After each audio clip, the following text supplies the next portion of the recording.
বন্ধুগণ চলো তোমাদের সাথে আজকে একটা এক্সপেরিমেন্টাল ভিডিও শেয়ার করি। আর যাদের ডায়াবেটিক্স আছে তারা এই ভিডিওটা টোটালি স্কিপ করবে, কারণ এই ভিডিওটা দেখার পর তোমাদের আর মাথা ঠিক থাকবে না। তো প্রথমে হচ্ছে আমি আম্মুর খাজানা থেকে আম্মুর কাচের বাটি আর এই স্বর্ণের চামিচটা নিয়ে আসছি। তোমাদের কার কার আমার মতো এরকম স্বর্ণের চামিচ আছে অবশ্যই কমেন্টে জানাও। ওরে শালা উপরওয়ালা চাপ দেতা হে তব ছাপ্পার পার খেয়ে দিতা হে। আজকের দিনটা সেটার প্রমাণ। কিচেনে ঢুকে দেখি দুটো চকলেট ফ্লেভারের কেক আর হচ্ছে একটা চকলেট বার পড়েছিল। সো এটা দিয়ে হচ্ছে আমি কিছু ইউনিক রেসিপি বানাবো, আর এটা একটা এক্সপেরিমেন্টাল ভিডিও, আমি আগেই বলে দিচ্ছি।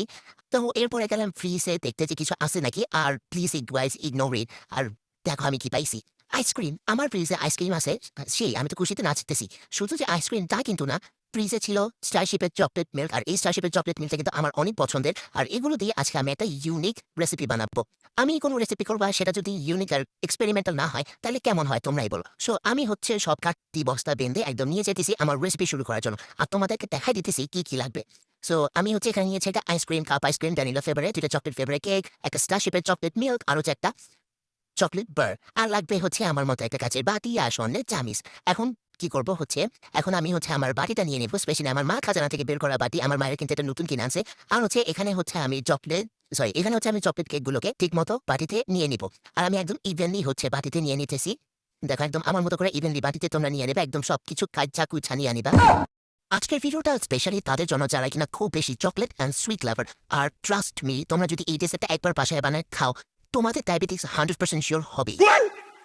ওকে, এরপর আমি আমার স্বর্ণের চামিচ দিয়ে এটাকে একদম ভালো মতো প্রেস করে নিচ্ছি যাতে সব জায়গায় ইভেনলি স্প্রেড হয়ে যায়।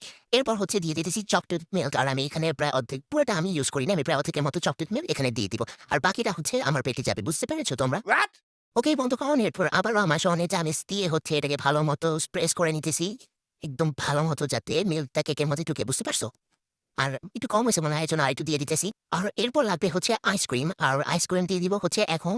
এই যে আইসক্রিমের ইয়াটা খুলে নিলাম আর একটু টেস্ট করে দেখি তো কেমন, না ভালো ভালো।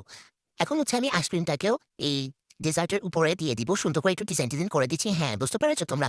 ওকে, এরপর হচ্ছে এই নেভার মাইন্ড, একটু টেস্ট করে দেখতেছিলাম সবকিছু ঠিক আছে কিনা। হ্যাঁ, ওকে, এরপর হচ্ছে এই চকলেট পারটাকেও আমরা এই আমাদের ডেজার্টের উপরে দিয়ে দিব ফর গার্নিশ। তোমরা এখানে আমি যে চকলেটটা ইউজ করছি এটার পরিবর্তে অন্য যেকোনো চকলেটও ইউজ করতে পারো। আমার হাতের কাছে এটাই ছিল, এইজন্য আমি এটাই দিয়ে দিয়েছি। আর দেখো কি সুন্দর।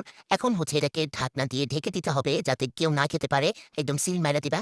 এরপর হচ্ছে এটাকে রেফ্রিজারেটরে রাখতে হবে এবং সেট হওয়ার জন্য। ওকে?